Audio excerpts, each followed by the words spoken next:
عزیزان گرامی وقار، میں یہ چاہتا ہوں جہاں پر آ کر ہم رکے تھے وہیں سے ہم پھر آگے بڑھتے ہیں۔ ہم رکے تھے کہاں آ کر؟ کچھ دیر کی خاموشی ہے، اس کے بعد ہم آگے بڑھتے ہیں، اس لیے کہ مجھے کوئی شعر اب یاد کرانے کی ضرورت نہیں اور نہ ہی کسی کے سامنے کچھ بولنے کی ضرورت ہے۔ حالات تو ایسے تھے کہ جو نان مسلم تھے وہ بھی ہمیں جیل میں دیکھ کر یہی کہتے تھے کہ آپ ہی نے کہا یہ فلاں بات۔ ہم نے کہا اللہ تبارک و تعالیٰ نے تم کو بھی یاد کرا دیا۔ میرے عزیزو، ستیزہ کار رہا ہے ازل سے تا امروز، شرار ابو لہبی سے چراغ مصطفی۔ یہ آج کل کے معاملات نہیں، ابتدا سے حق اور باطل کے معرکے ہوتے رہے۔ لیکن ایک بات میں آپ سب کو بتانا چاہتا ہوں، مظفر کو مقید نہ سمجھ اے سیاد۔ سیدنا مظفر حسین کچھوچھوی رحمت اللہ تعالیٰ علیہ جیل گئے تھے، قید میں تھے، تب انہوں نے یہ شعر کہا تھا کہ مظفر کو مقید نہ سمجھ اے سیاد، میری یہ اسیری بھی سنت آبائی ہے، میرے آبا و اجداد کی سنت ہے جس پر میں عمل کر کے آ رہا ہوں، میرے بزرگوں کی یہ سنت تھی۔ بہرحال جن کو جس راستے سے مجھے گزارنا تھا، لوگوں کے دلوں میں یہ ٹھنڈک تھی شاید کہ زبان بند کر کے چند دنوں کے لیے قید کر دیا جائے، مگر میرا عقیدہ یہ تھا کہ اللہ تبارک و تعالیٰ جب تک چاہے کہ کوئی اس کے لیے پابندی نہیں لگا سکتا۔ وَإِن يَمْسَسْكَ اللَّهُ بِضُرٍّ فَلَا كَاشِفَ لَهُ إِلَّا هُوَ۔ رب تعالیٰ فرماتا ہے اگر اللہ تعالیٰ تمہیں کوئی مصیبت دے تو اس کے علاوہ کوئی ٹال نہیں سکتا۔ وَإِن يَمْسَسْكَ اللَّهُ بِخَيْرٍ فَلَا رَادَّ لِفَضْلِهِ، اور اللہ کسی کو بھلائی دے دے تو پھر اس کو روک بھی کوئی نہیں سکتا۔ مولا تبارک و تعالیٰ اگر کسی کو کوئی مقام عطا کر دے تو ہزاروں کیڑوں کے پھڑپڑانے سے وہ مقام ختم بھی نہیں ہو سکتا۔ اللہ تبارک و تعالیٰ جس کو بڑھانا چاہے اس کے لیے کوئی راستہ رکاوٹ نہیں بن سکتا۔ اس لیے کہ ہم نے تاریخ میں دیکھا ہے پیبند لگے کپڑے پہننے والے، پیروں میں چپل نہیں تھے، جن کے ناخن تک اکھڑ جاتے تھے، لیکن وہ جب چلتے تھے قیصر و کسریٰ بھی کانپتے تھے۔ جن کا ہی یہ نعرہ تھا ٹل نہ سکتے تھے جنگ میں اگر اڑ جاتے تھے، پاؤں شیروں کے بھی میدان سے اکھڑ جاتے تھے، حق سے سرکش ہوا کوئی تو بگڑ جاتے تھے، ارے تیغ کیا چیز ہے ہم توپ سے بھی لڑ جاتے تھے۔ یہ وہ صحابہ کرام اور اسلاف کرام، ان کا یہ معمول تھا۔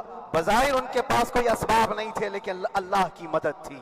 وہ پانی کی طرح بہتے ہوئے چلے گئے، نہ چٹانوں نے ان کا راستہ روکا، نہ دریاؤں نے ان کا راستہ روکا، وہ جس طرف سے جاتے تھے اللہ تعالیٰ ان کے لیے راستے بناتا تھا۔ عزیزان گرامی وقار، کون ہے وہ جو دریائے دجلہ میں اپنے گھوڑے دوڑائے تھے؟ کون ہے وہ جو دریا میں اپنی کشتیاں ڈال کر جلا دیا تھا کہ واپس جانے کا کوئی تصور نہ ہو؟ یہ سب میرے مصطفیٰ کریم کے دیوانوں کی ہی بات تھی۔ اسی لیے آج بھی دنیا گھبراتی ہے تو شانے لوگوں سے نہیں، دیوانوں سے ہی گھبراتی ہے۔ بہت زیادہ چالاک رہنے والوں سے نہیں، دیوانوں سے دنیا گھبراتی ہے۔ اس لیے کہ دنیا کو پتا ہے، دنیا جانتی ہے کہ دیوانہ کہاں دیکھتا ہے کسی کو پتا نہیں۔ اور یہ اس دیوانے کی بات کر رہا ہوں جس کے لیے اللہ کے حبیب صلی اللہ تعالیٰ علیہ وسلم کی عزت و وقار سب سے اول ہے۔ عزیزان گرامی وقار، آج آپ کے سامنے حاضر آیا، یہ میرے استاد گرامی، مربی، استاذ الاساتذہ، برادر گرامی حضرت العلامہ مفتی زبیر احمد صاحب قبلہ ادام اللہ اقبالہ، جنہوں نے دن رات ایک کر دیے تھے۔ میرے خیال سے 8 مہینے میں جتنے ان کے بال سفید ہوئے اس سے زیادہ نہیں ہوئے ہوں گے۔ صرف اس لیے نہیں کہ ایک بھائی کے لیے، اس لیے بھی لڑ رہے تھے کہ ایک عالم کے لیے جس سے دین کا بہت سارا حصہ وابستہ ہے۔ ان کی محنتیں رائگاں نہ گئیں۔ بہت سارے میرے احباب و اقربا، خاص طور پر مدن پورہ اور وکرولی سے، جنہوں نے اپنے گھر بار چھوڑ کر میرے لیے دوڑتے بھاگتے رہے، اللہ رب العزت اس بات کا شاہد ہے، ایک ایک دن اندر میں نے سب کے لیے دعائیں کی ہیں، اور ایسا نہیں کہ کوئی دن بھولا جاتا، اور باہر کی ہمیشہ یہ خبریں آتی رہتی ہیں کہ حالات کیسے کے کیسے ہوتے جا رہے ہیں. کبھی اگر گھبراہٹ اور بے چینی ہوتی تو میرے عزیزوں صرف ایک ہی بات ہمارے پاس تھی علاج کے لیے. ایک ہی علاج تھا. جب بے چینی بڑھ جاتی، اپنوں سے رابطہ نہیں ہو پاتا اور کسی کے خبر نہ پہنچتی، کھانے پینے کی تکلیفیں، رہنے سہنے کی مصیبتیں جب سر پر آتی تو ایک ہی علاج تھا، ان کے نثار کوئی کیسے ہی رنج میں ہو، ان کے نثار کوئی کیسے ہی رنج میں ہو. جب یاد آ گئے ہیں سب غم بھلا دیے ہیں، جب یاد آ گئے ہیں سب غم بھلا دیے ہیں. اس رسول محترم صلی اللہ تعالیٰ علیہ وسلم کا احسان عظیم ہے. بار بار مجھے یہ احساس ہوتا رہا پوری دنیا اگر چھوڑ دے مگر یقین تھا آمنہ کا لال کبھی نہیں چھوڑے گا، اور چھوڑا بھی نہیں. ہر رات جو ہمارا معمول تھا ہم نے جو دیکھا، ہماری پچھلی زندگی میں ہم نے اتنے عجائبات نہیں دیکھے ہوں گے جو 8 مہینے کے اندر ہم نے دیکھے. نبی پاک صلی اللہ تعالیٰ علیہ وسلم کے انعامات و اکرامات، رب تبارک و تعالیٰ کی مدد سے دل مضبوط ہوتا ہے. عزیزان گرامی، ہم نے تو وہاں ایسے لوگوں کو دیکھا جو ڈپریشن کا شکار ہو کر کافر بھی ہو گئے اور حالات سے گھبرا کر کے وہ انکار کر بیٹھے کوئی خدا نہیں ہے، کوئی مدد نہیں آتی ہے. ایسے حالات وہاں دیکھے، لیکن ان حالات میں بھی اللہ تبارک و تعالیٰ کی مدد ساتھ رہی. رسول پاک صلی اللہ تعالیٰ علیہ وسلم کا انعام و اکرام یہ تھا کہ جس طرح سے گئے تھے اسی طرح سے واپس بھی آئے، جس طرح سے گئے تھے ویسی واپس آئے.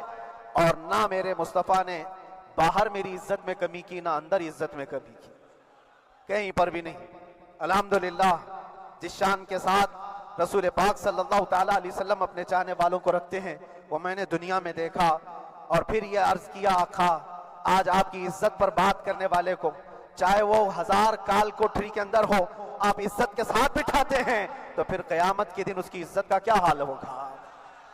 عرش حق ہے مسند رفعت رسول اللہ کی، دیکھنی ہے حشر میں عزت رسول اللہ کی. میرے عزیزو ایک بات کو طے کر کے چلو، انہیں جانا انہیں مانا، نہ رکھا غیر سے کام، للہ الحمد میں دنیا سے مسلمان گیا.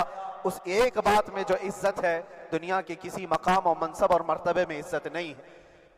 اور حالات دنیا انشاءاللہ میں سناتا رہوں گا. اللہ تبارک و تعالیٰ جب تک یہ زبان رکھا ہے حق بولتے رہیں گے اور سناتے رہیں گے، اور بھی حالات آپ کو انشاءاللہ العزیز آگے سناتے رہیں گے. لیکن آج خصوصیت کے ساتھ میں جمعہ کے لیے اسی لیے حاضر آیا کہ یہاں کے لوگ پل پل یاد کرتے رہے. حضرت مجھے ہر بار خبر دیتے کہ جب نماز سے فارغ ہو کر کے میں نکلوں تو مجھے لوگ پکڑ لیتے کیا ہوا، اب کیا خبر ہے. تو جس قدر آپ کی بے چینی تھی، بے قراری تھی، میرے عزیزو مجھے بھی ملنے کی بے چینی اور بے قراری تھی، لیکن یہ ایک سٹیج تھا جس سے گزارا گیا ہے، ایک مقام تھا جس سے گزارا گیا. میں تو ایک نکما آدمی، میں تو ایک کم پڑا ہوا ہوں، لیکن آپ کو بزرگان دین کی اگر تاریخ پتہ ہو، امام اعظم ابو حنیفہ رضی اللہ تعالیٰ عنہ جن کو ناحق جیل میں رکھا گیا تھا، امام موسیٰ کاظم رضی اللہ تعالیٰ عنہ 7 سال تک قید میں رہے. یہ کون امام موسیٰ کاظم جن کے دربار میں جانے کے لیے غوث اعظم عبد القادر جیلانی رضی اللہ تعالیٰ عنہ 4 کلومیٹر دور اپنی چپل اتار دیا کرتے تھے. امام موسیٰ کاظم کا وہ دربار ہے جن کو باب الحوائج کہا جاتا ہے. تو اس امام کو 7 سال تک بغیر کسی قصور کے قید میں رکھا گیا، اور حد تو یہ ہے کہ اسی قید خانے میں زہر دے کر کے آپ کو مارا گیا ہے. آپ کا جنازہ جیل سے نکلا تھا. امام احمد بن حنبل جن کو 5 لاکھ حدیثیں یاد ہیں نبی پاک صلی اللہ تعالیٰ علیہ وسلم کی، بغداد کے سر بازار آپ کو ننگی پیٹھ پر کوڑے مارے گئے. آپ کو اندازہ ہے بزرگان دین کی ایک لمبی فہرست ہے.